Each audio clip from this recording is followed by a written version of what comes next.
Well, don't mind the noise. We are at an airport. This is Arlington, Washington, and we're here with Ross Granley, who is part of Granley Family Airshows now. His dad's been flying aerobatics for a long time and putting on public demonstrations.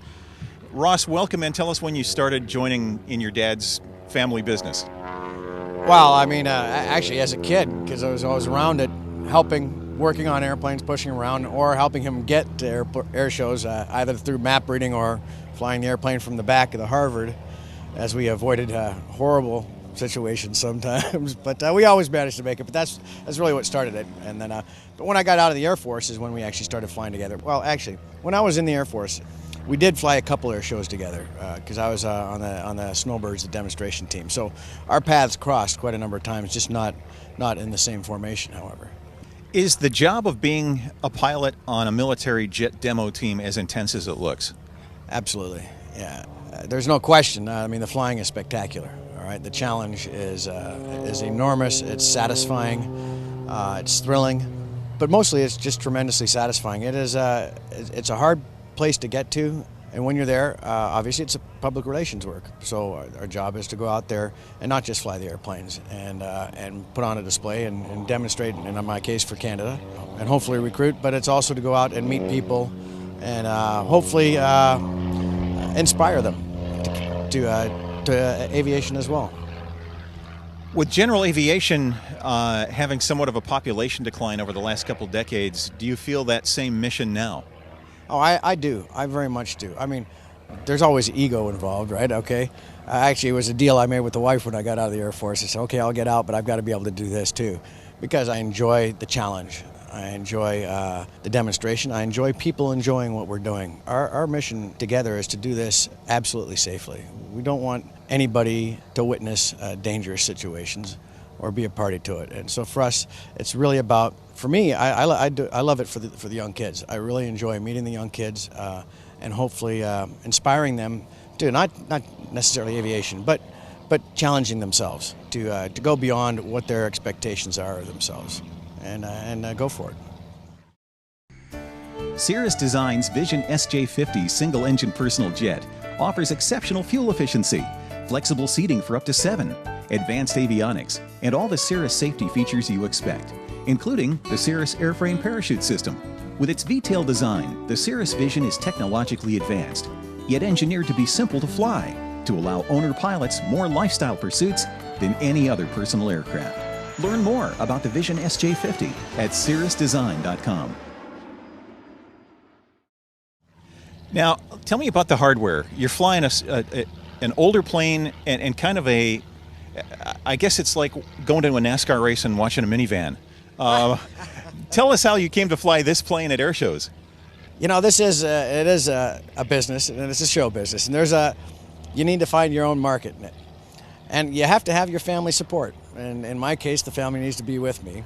And so how do I get the family there and have the airplane support me and demonstrate?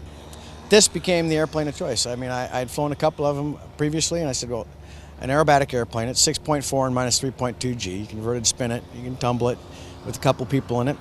It can carry a load of bags and people and cruise very comfortably in it.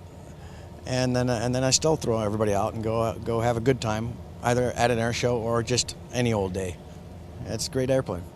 What lies ahead for you as an airshow performer? Obviously, your dad will at some point drop out of what the family business is now. Do you see yourself continuing as long as he has? I would love to have the opportunity to fly until I'm not allowed to anymore, as long as he has. And as long as I do, I intend to fly air shows. I intend to have an airplane I can do, because for me this is a release. Well, number one, just to be able to go out and do aerobatics or formation. It's a challenge, but I really do enjoy doing the air shows themselves, and obviously it helps support the airplane as well. You know, so you can have an airplane that almost pays for itself.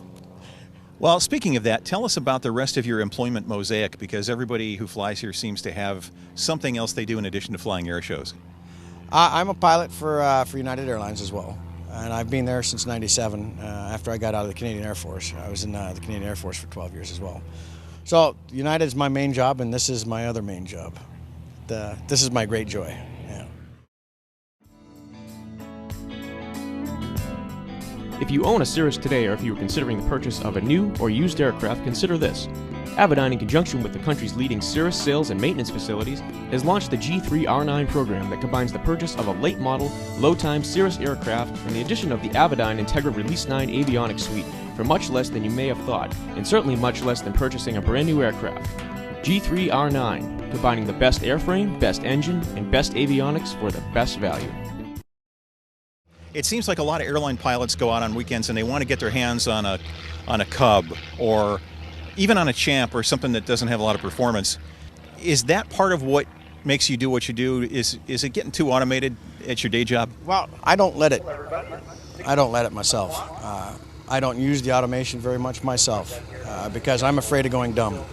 I'm afraid of losing my skills. So I feel that the automation is there for when you're really tired and the weather's really bad and you have to get there safely.